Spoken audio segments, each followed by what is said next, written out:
Good morning, I'm Allison Vernon, your Director of Music, and I want to welcome you. Happy New Year. And I'd like to introduce our month of story. For those of you who don't know, every month we have a broad theme that we kind of just think about, and this month our theme is story. I want to thank one of our book clubs here at Countryside Church for decorating our narthex table on the theme of story. But I also want to encourage all of you, if you have not visited our Countryside UU library, this might be the month to do so. It's all the way down the hall, and then it's the first door on the left as you round the corner. And we have a lovely selection, and you might enjoy knowing about our UU library here at Countryside. So welcome to the month of story.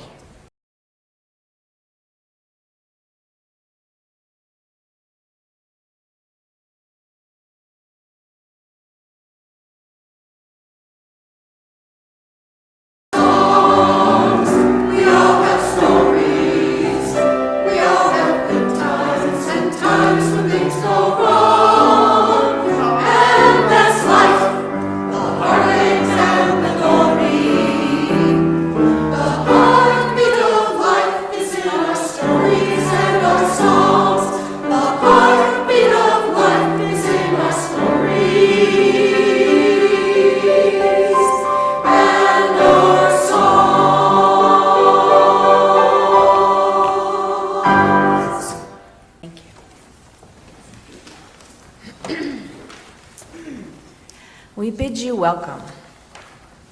We bid you welcome who came here with a weary spirit seeking rest. There you go. Respond with me.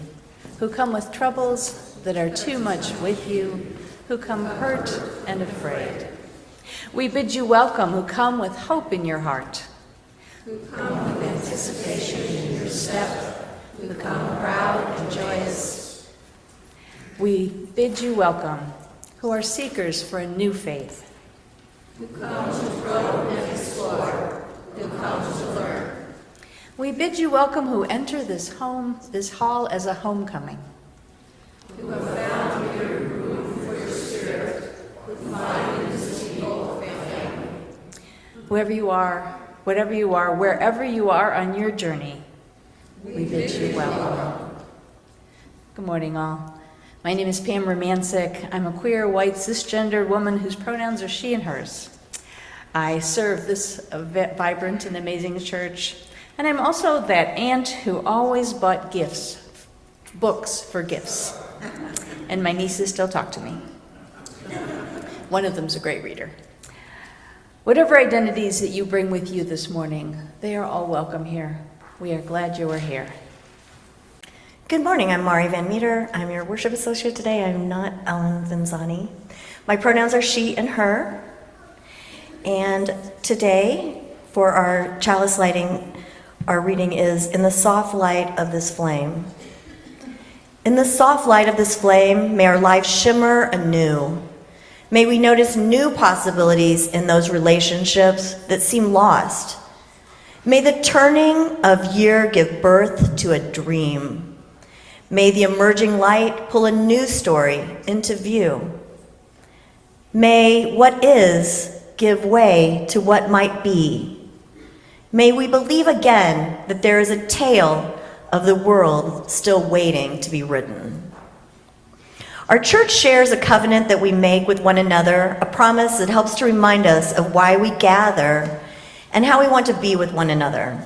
Please rise in body and spirit and join me in saying our covenant together, and then remain standing for our opening hymn. We unite to strengthen the bonds of kinship among all persons, to promote human dignity, and to increase reverence for life's creating, sustaining, and transforming power through worship, study, and service. Now please join me in singing our opening hymn, number 58, Ring Out Wild Bells.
morning. This is the time when we have our Wonder Box and invite all young and young at heart to come up to the front of the sanctuary and hear a story, maybe. Hello, welcome. Hi. Hi, guys. Welcome, everybody. Well, we're back to, what do they call it? Regular time. We're starting a brand new year, and things kind of slowed down from that hectic time that we had with over the holidays. And we get down to maybe getting back into another routine. So we're back to our Wonder Box.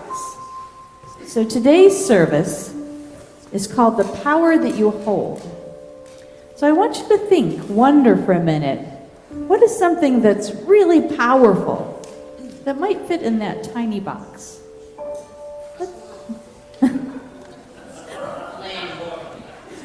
There's going to be a squirrel one day. You know it. What do you think?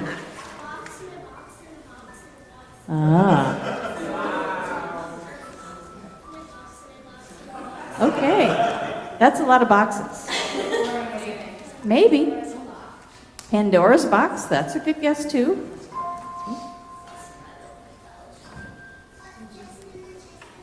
A chest and a chest and a chest and a chest, yes. That's a great guess. Infinity, that would be bigger than... Okay, till it got as tiny as a germ. Germs are very powerful things. Those are great guesses.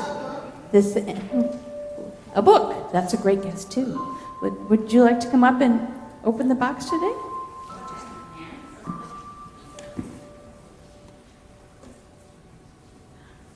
You were right.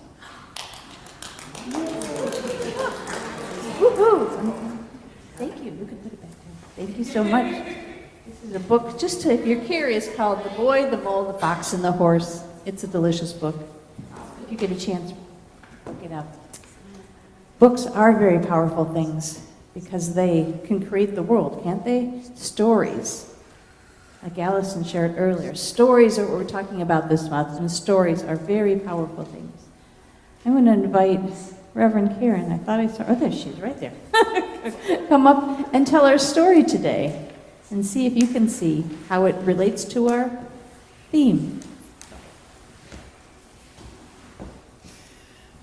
You know, one of the most important and really powerful things, and it goes along with this book, it sort of goes along with the box inside the box, are our minds, right? If what we can imagine could come true, thank you very much. Apparently I'm never holding this correctly. Well, now I am. Thank you very much. Our minds. So if we can think about things, we can imagine things, suddenly things might start happening. Oh my gosh. So here's the story. There was this person. He was a stonecutter. He was walking around. He's a little dejected because, you know, stone cutting is very hard work. You got to take a chisel and you got to pound it into the stone. And you walk by this merchant's house. It was beautiful. Have you ever walked by really, really pretty houses? Looked in the windows and saw all the stuff in there. It was like, oh, this is amazing. He thought, I wish I could be that. That would be great. And do you know what happened? All of a sudden, he was the merchant standing in this house with all of this stuff. Beautiful, beautiful furniture and hangings on the wall. It was so rich. And he thought, this is incredible. And he was so puffed up and proud of himself, and he had it going on. You know, sometimes we feel like that, right? We've got it going on. And then he looked out the window of this very beautiful house, and do you know what he saw going by? He saw somebody that was rich enough that they were being carried on a really elaborate chair all around the town. It was a little while ago. That was a mayor kind of person or a king, and he thought, wow, that is incredible. That person's getting carried. He doesn't even have to walk. So he thought, what do you think he thought? I want to be that person. Do you know what happened? Have you? Okay, well then hold on to the truth because you're going to be the one who's going to know when we get to the end. Yay! So he thought, I think I want to be that person. And all of a sudden, boom, there he was on this big chair, floating around, going, look at me, I am fabulous, right? And all the people were bowing down to him and all kinds of stuff. And do you know what happened? He was there and he was starting to sweat a little bit because all of a sudden he looked up and he was like, look at that sun is so hot. Why am I hot? I'm being carried around on this chair. I'm supposed to be just amazingly comfortable. Do you know what he thought? I want to be the sun. Do you know what happened? All of a sudden there he was, really high up in the sky, looking down at everybody, totally warm, very hot. The sun. He was the sun. Amazing. And then do you know what happened? What do you see outside there today? Do you see the sun? No, why don't you see the sun? Because there are lots of clouds. So he was the sun. He was really bright and shining down and everybody was great. And then a cloud came. What do you think happened? I want to turn into a cloud. And then suddenly there he was. He was the cloud. It was great. Only what happened? Something. Yeah, it can rain. That would be good. No, what happened was that the cloud was there in front of the sun, feeling again very puffed up. We sometimes feel very puffed up. And suddenly a big whooshing wind came.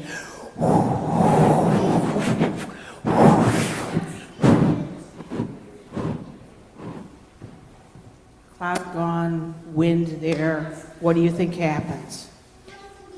He wants to be the wind. Come on, I expect that most of you know this already, right? What does he want? He wants to be the wind. So there he is. He's the wind. How great. He's blowing all over everything. This is fabulous. Nothing is stopping the wind. He is the king of everything until he ran into... let's pretend this is stone. Right? The wind got stopped by something. What'd he do? Okay. What'd he do? I want to be the stone. There I am, the stone. He's sort of getting it by now, right? Everything has a little something that's... And he looked down as the stone, and what do you think he saw? All the way down there at the bottom, with a chisel and a hammer. Yeah, he's going to turn into that guy. Do we know who that guy is? The stone cutter. I want to be the stone cutter. Back he is where he began. Looking at the merchant's house, remembering being the king, remembering the sun, the cloud, the winds, the stone. And finally, you know what? He was content. Because he realized that everything that you want to be, there's something else there that might not be there for you. So if you make the best of where you are, you make the best of you. Okay. I'm going to ask the choir to sing the kids out, and we'll go to our classes. Thank you for listening.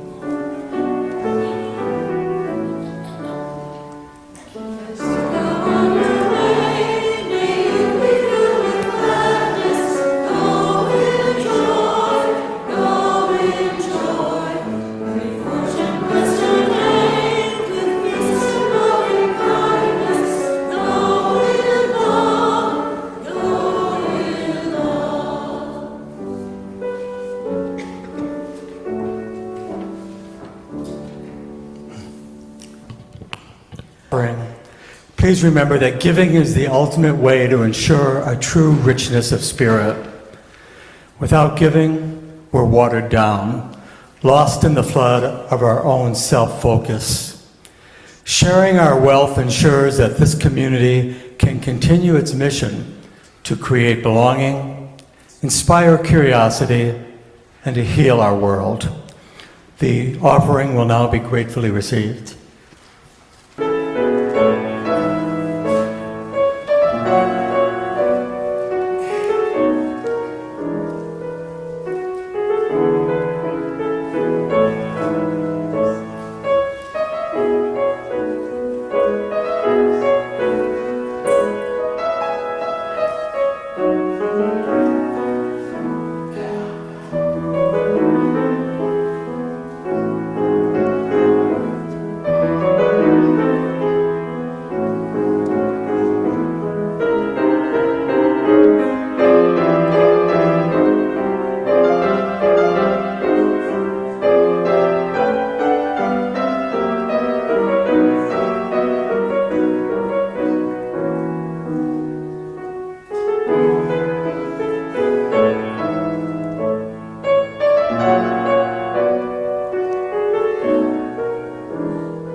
I invite you this morning to put your feet on the floor, to rest down and settle down into your chairs, to take a deep breath in, a cleansing exhale, allowing any tension, any anxiety that you've carried with you today to drain down out of your body, down through the bottoms of your soles of your feet into the rich, dark earth below us.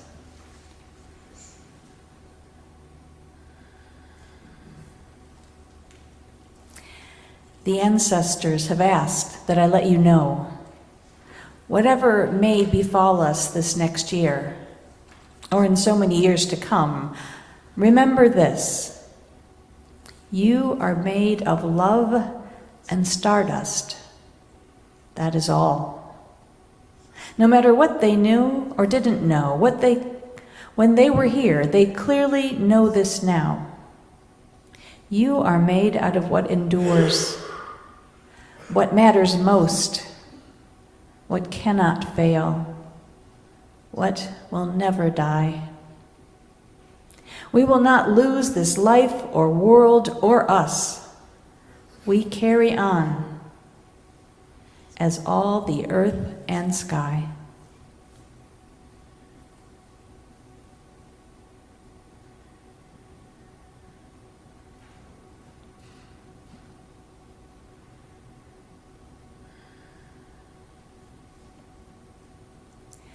From this place of being connected to the holy otherness of life, we remember the joys and concerns of this congregation. Our hearts today are with Beth Gearson, whose father is ill. He was at home at the time that I got this note, but he has not been doing well. We keep her in our hearts.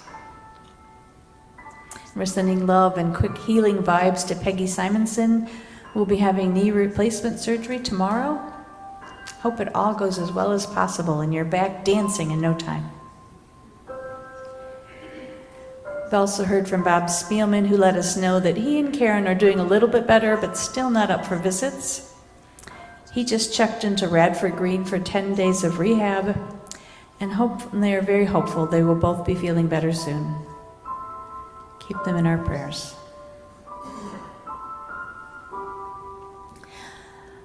For all other intentions which rest in the silent sanctuary of our hearts, remember that you are always held and loved in this community.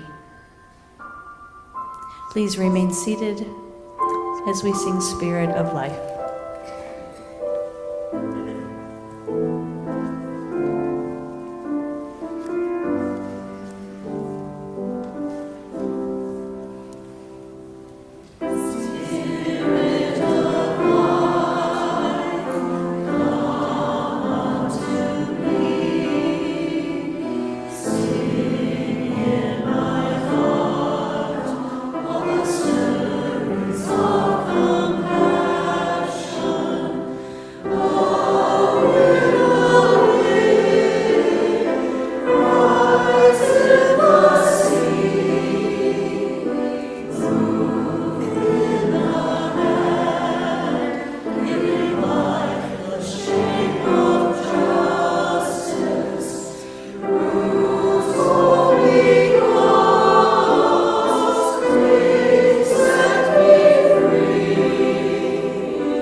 Our first reading today is Our Stories Ourselves by Sadie F.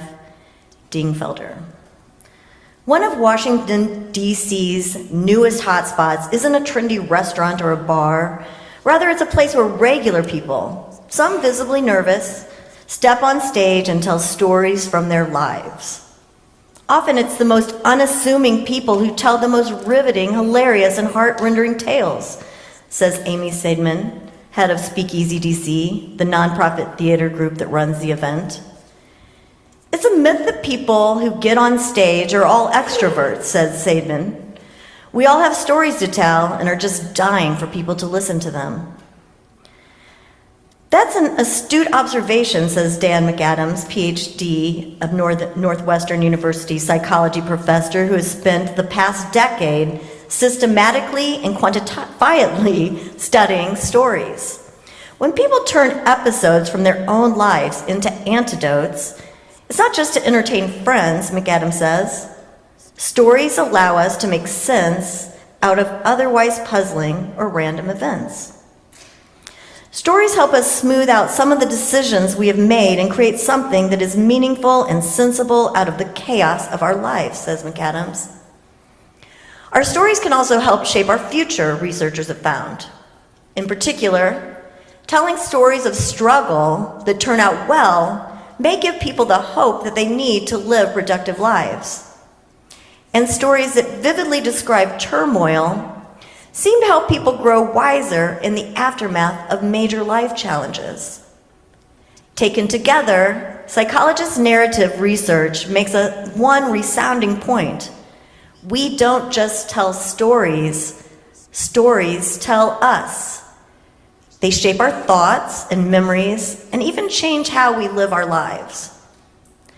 Storytelling isn't just how we construct our identities, stories are our identities, he says. Thus ends the reading. I'm going to share one of my favorite Peter Mayer songs to begin the new year. And while it's going on, it's going to be a video. I invite you to think about the stories from your life from this past year What happened? What comes up? And then if you run out of stories, which I don't think you will, you can start thinking about the stories that you want to write for next year.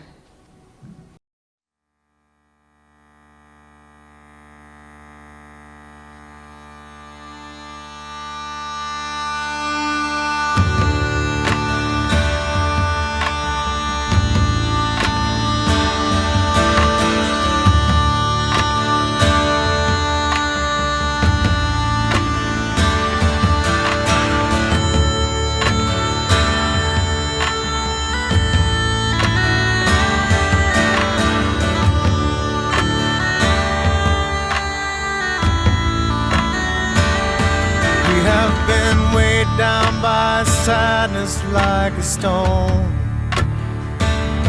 We have yearned.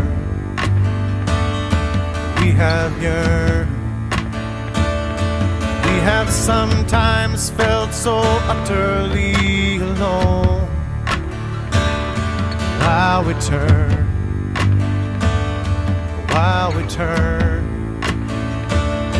we've been stricken by the wonder of it all.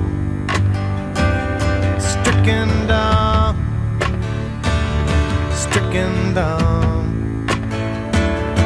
We have sometimes felt so faint we want to fall. Overcome, but all in all, I'd say this year in flight together has been fun. What say we make one more circle around the sun?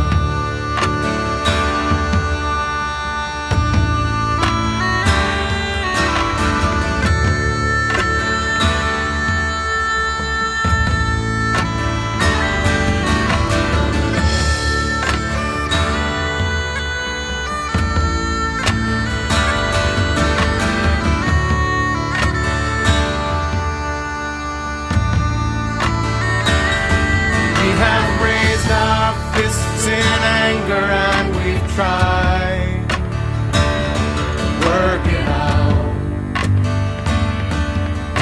out that we need each other, we cannot deny. There's no doubt.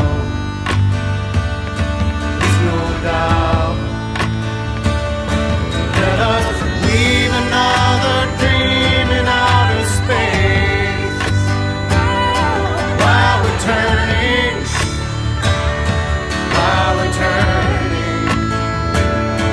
on this planet home that holds our human race. Still our learning, all in all. Say this year in flight together has been fun. What say we make one more circle around the sun? Say this year in flight together has been a good one. What say we make one more circle around the sun?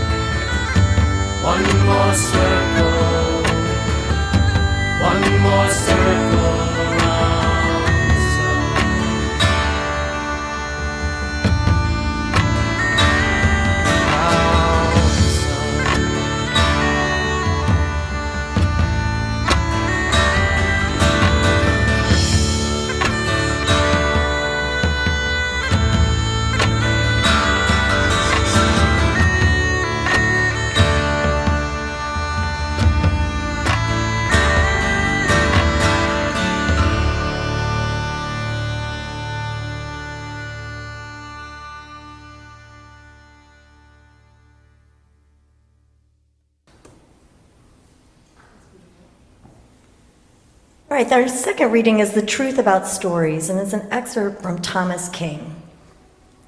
There is a story I know. It's about the earth and how it floats in space on the back of a turtle. I've heard this story many times, and each time someone tells a story, it changes. Sometimes the change is simple in the voice of the storyteller. Sometimes the change is in the details. Sometimes it's in the order of events.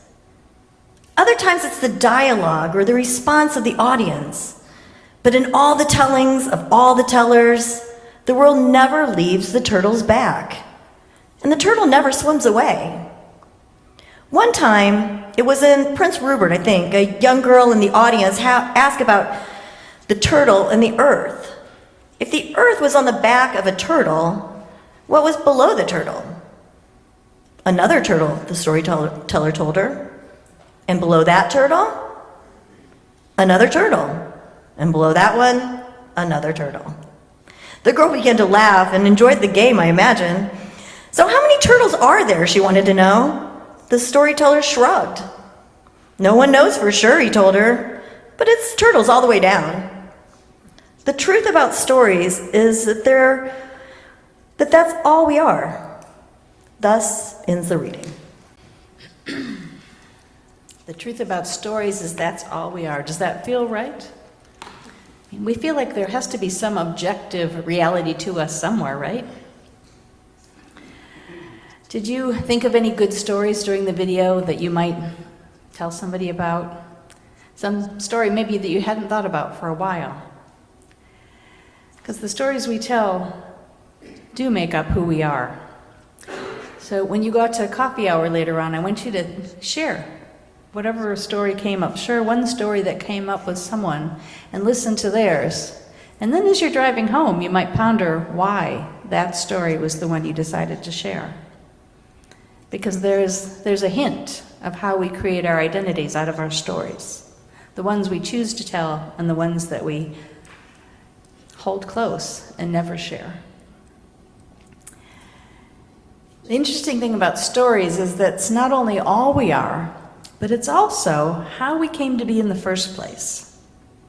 In his book, Sapiens, Yuval Noah Harari posits that the very reason civilization as we know it exists is because of a random genetic mutation that allowed us to begin to tell each other stories.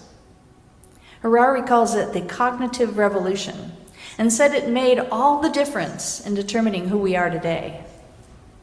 You see, Darwin's theories and the theories of evolution have changed since many of us were kids. Darwin's theory was pretty straightforward. There were some monks and chimps, and then there was a missing link or two, and then there was Homo sapiens. It went in a very straight line. But that's not what anthropologists say these days. They say 1 million or so years ago, there were all kinds of different humans. In the period between 2 million to 10,000 years ago, there was Homo erectus, Homo neanderthalensis, Homo rudolphus, Homo diplodocus, who was only 3 foot tall, Homo sapiens, and they all existed at the same time in different parts of the world. And each group was embedded within their ecosystem, and they all existed somewhere midway down the food chain. But between 70,000 and 30,000 years ago, something happened which changed everything. Sapiens began to share imaginative stories. They began to acknowledge shared mythologies and imagine alternate realities. Now, everyone had been able to communicate for a long time about rocks and trees and the location of lions. Just like chimps and bees and ants, ant colonies still can today. There were social structures and pecking orders and group agreements, but only in very small groups, maybe 25, 30 at the very largest, and mostly smaller. But after the cognitive revolution, sapiens were able to talk about ideas, about things that might exist, that didn't necessarily exist yet. And so besides talking about rocks and trees and the locations of lions, they could ponder why the world came into being, and what happened after they died, and what might happen if they tried a new idea. Maybe this round rock could be useful for something. They could imagine what might happen if they pooled their resources and began creating things that had never before existed. They created shared fictions. And when you have shared fictions, With people who can imagine what you're imagining, you start to be able to trust one another. And you can begin to share beliefs in gods, or shared currencies of shells or bones, or all kinds of things that had not happened before. Harari writes, "It doesn't matter what the story is, large-scale human cooperation, whether a modern state, a medieval church, an ancient city, or archaic tribe, is rooted in common myths that exist only in people's collective imaginations. For example, paper money only has value because we agree it is. And in this current moment, we're trying to figure out if cryptocurrency is actually going to have value. Because Bitcoin will have no value until the entire world, agrees that it does. The decision is still out for some people. But way back when, in a very short period of time, evolutionarily, a shared belief system allowed new levels of cooperation, giving sapiens a huge advantage over all of the other humans on the planet. And before long, sapiens became the only Homo family members remaining. Harari says, "We don't know whether it was acquisition of resources or genocide, but our last remaining cousins, the Neanderthals, disappeared from the earth about 40,000 years ago, and we were left to create an entirely new world." Maybe the story of Cain and Abel is truer than we know.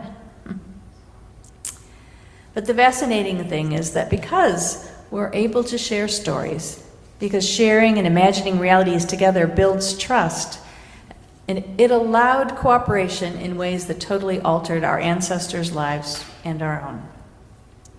We are both the product of storytelling, both in the macro and the micro levels. There's something almost mythical about that.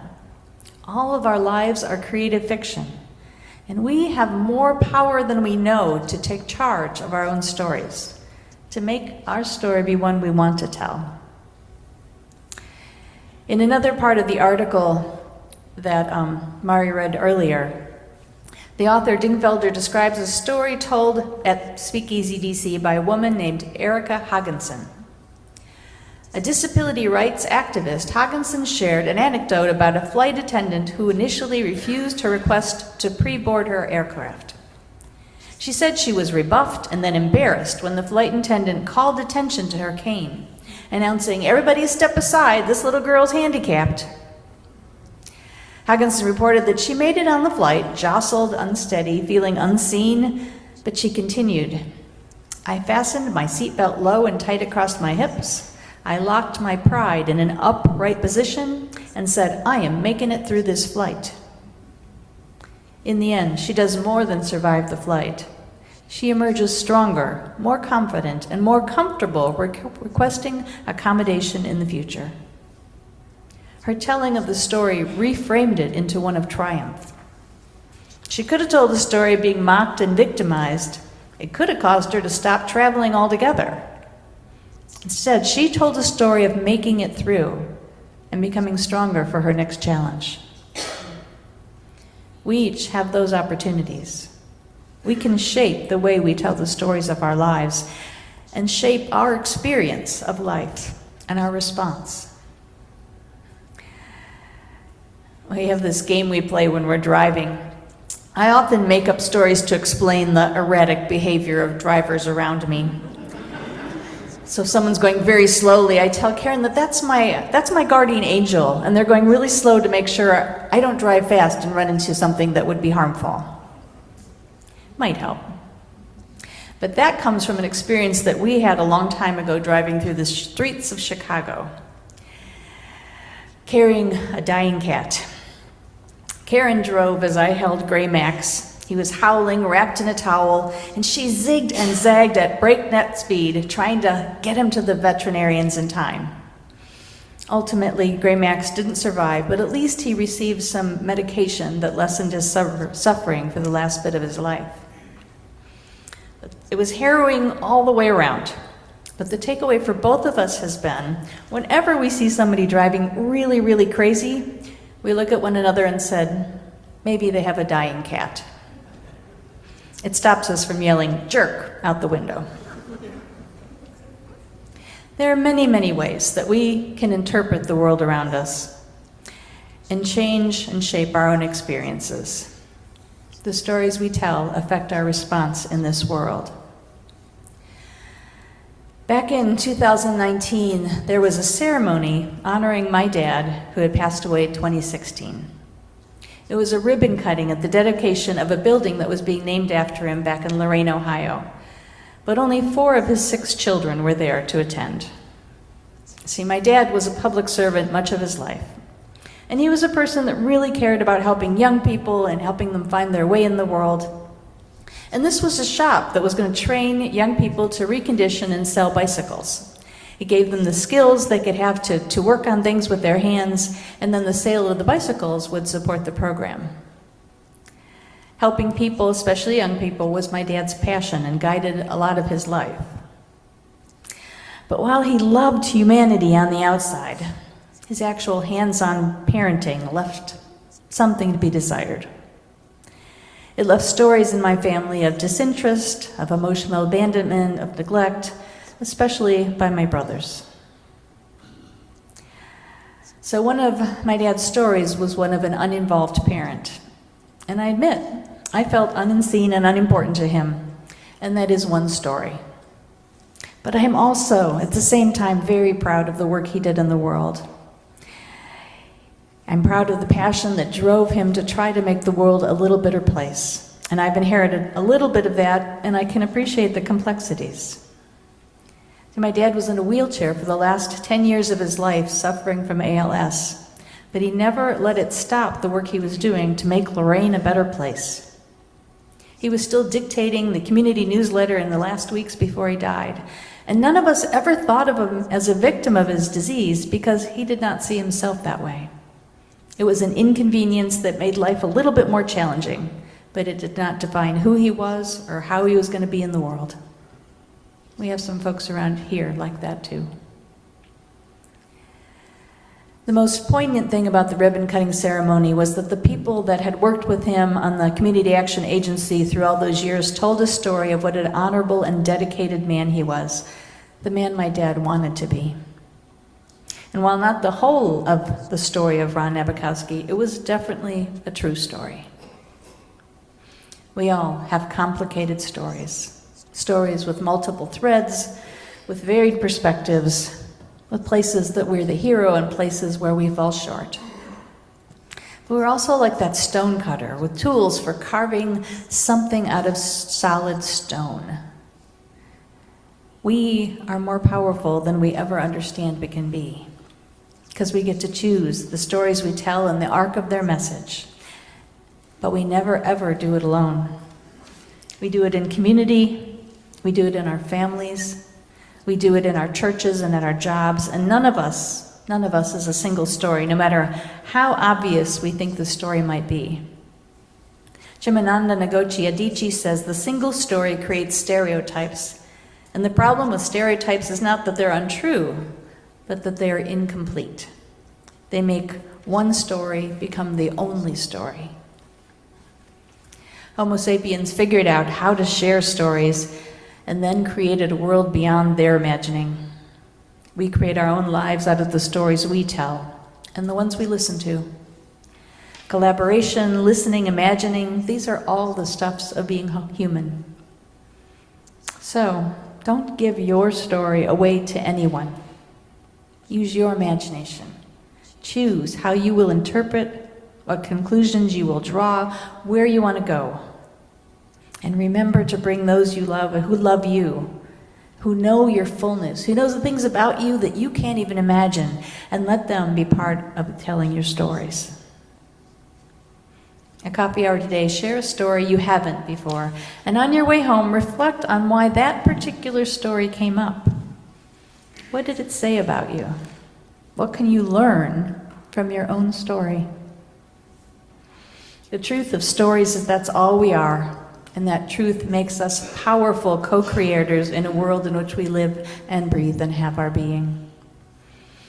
Go forth and create the world you wish to have, and through the stories you listen to and the stories you tell. Because storytellers are the most powerful people on earth, and each one of us is one.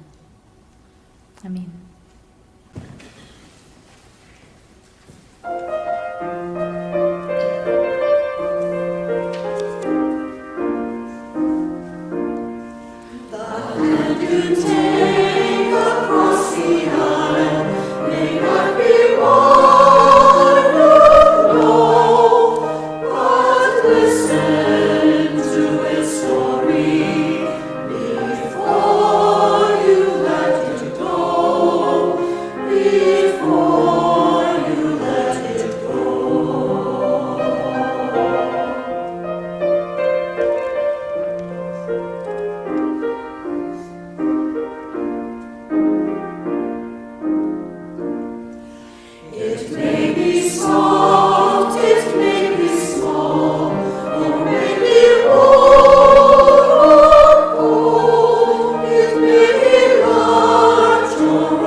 Please join in saying our closing words together. We extinguish this light, but not the light of its truth, the warmth of this community, nor the fire of our commitment. These we carry in our hearts and share with the world. Please rise in spirit or body and sing closing hymn number 57, All Beautiful, the March of Days. Come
be seated.